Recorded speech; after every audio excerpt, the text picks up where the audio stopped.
Hello students, welcome to Pusa classes. आज के lecture में मैं आपके साथ डिस्कस करूंगा क्लास 11th का बहुत ही important topic, that is principle of homogeneity of dimension.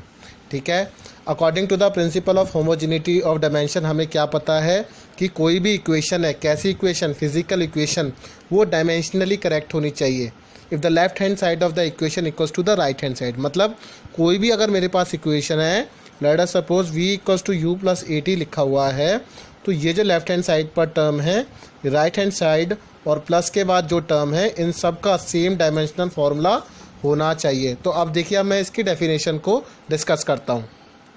तो देखिए यहाँ पर ये कहता है, according to this principle the physical equation will be dimensionally correct if the dimension of all the term occurring on both the sides of the equation are same.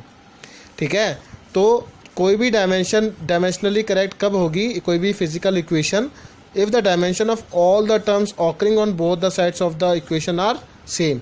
जैसे मैं एक इसका एग्जांपल लेता हूँ, जैसे है v equals to u plus AT। तो बेटा इस इक्वेशन में ये एक फिजिकल इक्वेशन है। इस फिजिकल इक्वेशन में लेफ्ट हैंड साइड पर क्या है बेटा, that is final velocity v, या हर बच्चे को पता है। अगर आपने डायमेंशनल फॉर्मूले याद कर लिए हैं तो बेटा वेलोसिटी का डायमेंशन फॉर्मूला क्या होता है बेटा, LT-1। सेम अब RHS की बात करते हैं इक्वल टू के, तो वो भी बेटा क्या है, इनिशियल वेलोसिटी। तो इनिशियल वेलोसिटी भी एक वेलोसिटी है, तो दैट इज़ LT-1। ऑल्सो लगाएंगे क्योंकि यहाँ पर प्लस का साइन आया है, तो AT, ए क्या है, एक्सेलरेशन। एक्सेलरेशन के लिए क्या होगा बेटा, LT-2, और टाइम के लिए अलग square bracket, that is T, and you will get LT-1। तो आपको क्या नज़र आया बेटा, LHS RHS के टर्म के बराबर हो गया है। तो जो ऑल द टर्म, ये ऑल द टर्म है occurring on both the sides of the equation are same.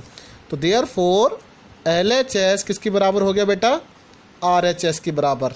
एक और एग्जांपल देखते हैं, that is S equals to UT plus half AT square. तो बेटा S क्या है, यहाँ पर एक डिस्प्लेसमेंट है। तो डिस्प्लेसमेंट बेसिकली क्या होता है, एक लेंथ है। इसको मैं दूसरे मेथड से करता हूँ बेटा। ये एक लेंथ है, इनिशियल वेलोसिटी दे रखी है, दैट इज़ LT-1, और टाइम के लिए आपका T लिखा जाएगा। अब यहाँ पर कांस्टेंट है, दैट इज़ हाफ। तो हाफ का दैट इज़ एक न्यूमेरिकल वैल्यू है, तो इसका कोई भी डायमेंशन फार्मूला नहीं होता है, तो ये डायमेंशन लेस माना जाएगा। तो एक्सेलरेशन के लिए LT-2 और टाइम के लिए यहाँ T स्क्वायर है, तो you will get T square. ठीक है, तो LT-2 हो जाएगा बेटा, ये -1 प्लस 1 कैंसिल आउट हो गया, तो ये T की पावर 0 हो गया और L हो गया।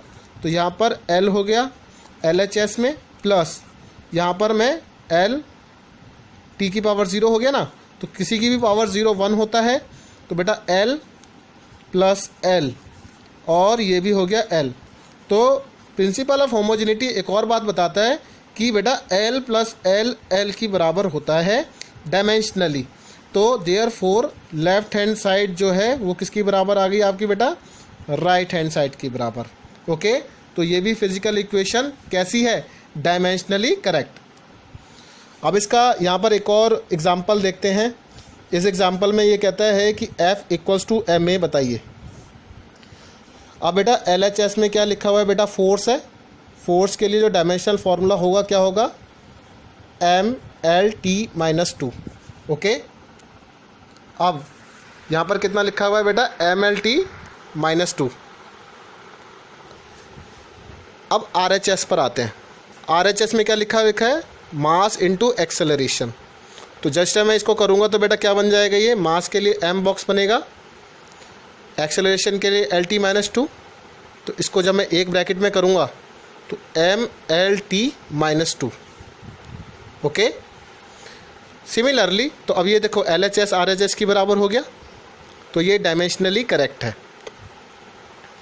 एक और एग्जांपल देखते हैं, कहते हैं लैम्डा इक्वल्स टू H/mv। यहाँ पर लैम्डा जो है, लैम्डा क्या है, वेवलेंथ, H क्या है, प्लैंक्स कांस्टेंट, M मास है, V वेलोसिटी है। तो बेटा LHS पहले लिखेंगे।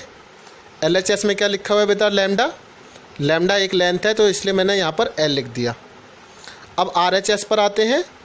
RHS पर क्या है, H/mv।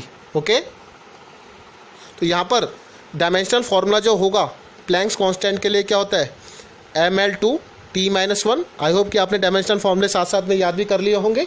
जैसा मैंने लास्ट लेक्चर में बताया, मास के लिए m लिखेंगे, वेलोसिटी के लिए lt-1 लिखेंगे। बेटा t-1 कैंसिल आउट हो गया, मास से मास कैंसिल, एक l से एक l cancel, and you will get l। तो देखिए LHS RHS के बराबर आ गया।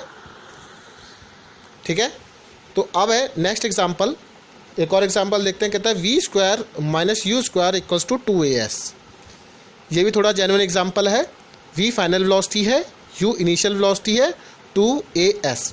तो बेटा फाइनल वेलोसिटी के लिए बेसिकली है तो एक वेलोसिटी ही ना, तो lt-1 की पावर मैंने 2 लगा दी। सेम lt-1 की पावर यहाँ पर मैंने 2 लगा दी क्योंकि इसका पावर 2 है। अब 2 तो डायमेंशन लेस है ना, तो उसका तो कोई डायमेंशन नहीं होगा, तो यहाँ पर एक्सेलरेशन के लिखूँगा मैं lt-2 और डिस्प्लेसमेंट के लिए l। तो बेटा RHS पे l2t-2 हो गया, बेस से में पावर ऐड हो जाएगी। यहाँ पर भी l2t-2 बन जाएगा, l2t-2 बन जाएगा क्योंकि ये जो पावर है अंदर मल्टीप्लाई होगी। तो बेटा l - l = l की बराबर होता है। ये एक आइडेंटिटी है प्रिंसिपल ऑफ होमोजेनिटी के अकॉर्डिंग। तो बेटा l2t-2 किसकी बराबर बन गया, RHS के l2t-2 की बराबर। देयरफॉर लेफ्ट हैंड साइड किसकी बराबर आ जाती है, राइट हैंड साइड की बराबर। अब बेटा नेक्स्ट न्यूमेरिकल है, ये कहता है F = a√x + bt², where F is force, x displacement है, t टाइम है, and find dimension of a and b। तो बेटा यहाँ पर जो फोर्स है प्रिंसिपल ऑफ होमोजेनिटी के अकॉर्डिंग F = a√x की बराबर होगा और F = bt² की बराबर होगा। तो F आंसर में मैं यहाँ लिखूँगा F = a√x और F = bt²। तो बेटा a निकालने के लिए क्या कर देंगे, F/√x कर देंगे, और यहाँ b निकालने के लिए F/t² कर देंगे। तो यहाँ पर फोर्स की जगह क्या लिखेंगे, mlt-2 फोर्स के लिए, और डिस्प्लेसमेंट बेटा लेंथ है, लेंथ की पावर यहाँ पर कितनी दे रखी है, हाफ, क्योंकि रूट में है। तो बेटा इसको सॉल्व करके क्या आएगा, a की पावर जो बनती है मेरे पास यहाँ पर बनती है m, ये ऊपर चला जाएगा ना, तो m l की पावर हाफ t की पावर -2।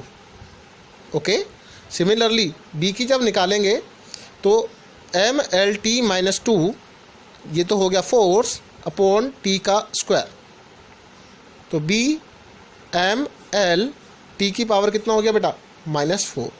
तो इस वे में मैं प्रिंसिपल ऑफ होमोजेनिटी को जो हमारी स्टार्टिंग है उसके अकॉर्डिंग आई होप कि आपको ये न्यूमेरिकल्स क्लियर होते हैं। अब हम नेक्स्ट क्लास में और ज़्यादा न्यूमेरिकल लेकर आएंगे और ज़्यादा न्यूमेरिकल की प्रैक्टिस करेंगे।